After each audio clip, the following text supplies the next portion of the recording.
talking about creativity in scientists and so on, and we were talking about how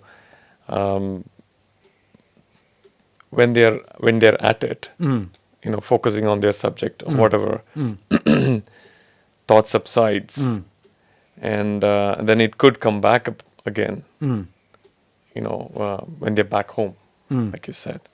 Now, can this become a permanent state? That's a hypothetical question. That has no value. That's a hypothetical question. But more important question is understanding what is thought. And what is thought? Now the Indian whole movement of Tantra in India, which is a movement away from the Vedas, because in the Vedas you are veering towards the unmanifest divine and the unfathomable and the incomprehensible divine. And wherever it's lurking, and you want to understand that, and you want to go behind it, and that's your beloved. But in Tantra, you start paying attention to thought, and then you realize that this thought is the handmaiden of the absolute divine. And then you see the two together as a holy pair, Shiva and Shakti, and that's a completely new understanding. Not in Vedic thought, no. But you have to. Thought is the kinetic energy of the absolute, and Shiva is the potential energy. Is recoiled and gone back inside, and thought is the cannonball jumping out of the cannon. That's thought. So they are dynamic and potential aspects of one cosmic life energy. What does the world teacher Krishnamurti say about thought? He says thought is disorder, looking at what's happening in the world, and there's tremendous amount of chaos, a tremendous amount of sorrow, and therefore the most pressing problem is you've got to understand sorrow, how it arises, and what we can do with it. It's got innumerable forms, millions of forms of sorrow. And how does it arise? Why does it arise? And thought is its expression. And why is it thought in innate nature is disorder and chaos? Oh my God, you're going very deep, and you want me to open the Pandora's box? Huh? I think, because I'm also observing thought, and I think thought is the gaseous state of consciousness, where there's a great deal of molecular chaos in the gaseous state. You take a gas, and how is a gas different from a liquid? And how is a liquid different from the solid? Now, the gas has got what is called molecular chaos, and molecules running in different directions. And the higher the temperature, the more molecular chaos. And the liquids have more controlled movements of the molecules.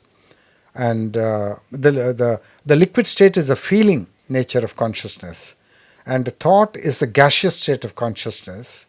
And there is still a very deep state where thought is absent, where it freezes into awareness, and the scriptures know about it. It's the solid state, where thought and feeling have kind of condensed. They're condensed, and they become extremely dense, infinite density.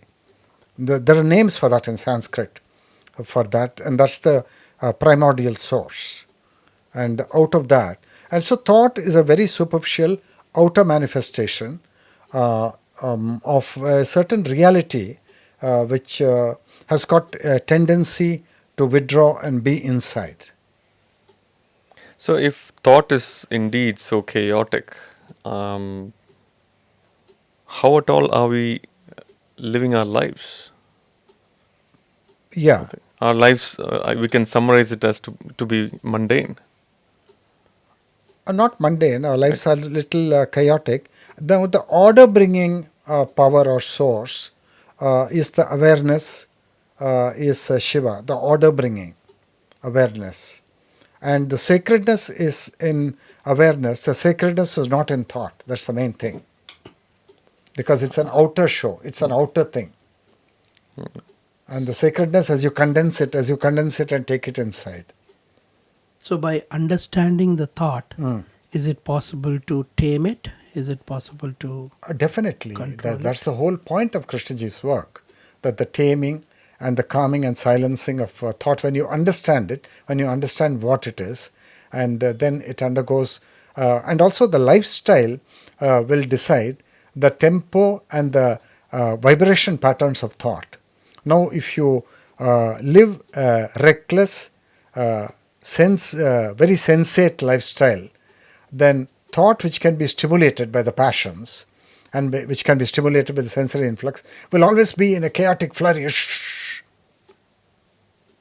Okay. Now you withdraw the sensory influx. Then don't you think it's not so excited? Don't you think it can be more rested? Correct. It's great. It goes like that. It's very deep inquiry it is. Extremely deep. Thank you. Thank you. Yeah.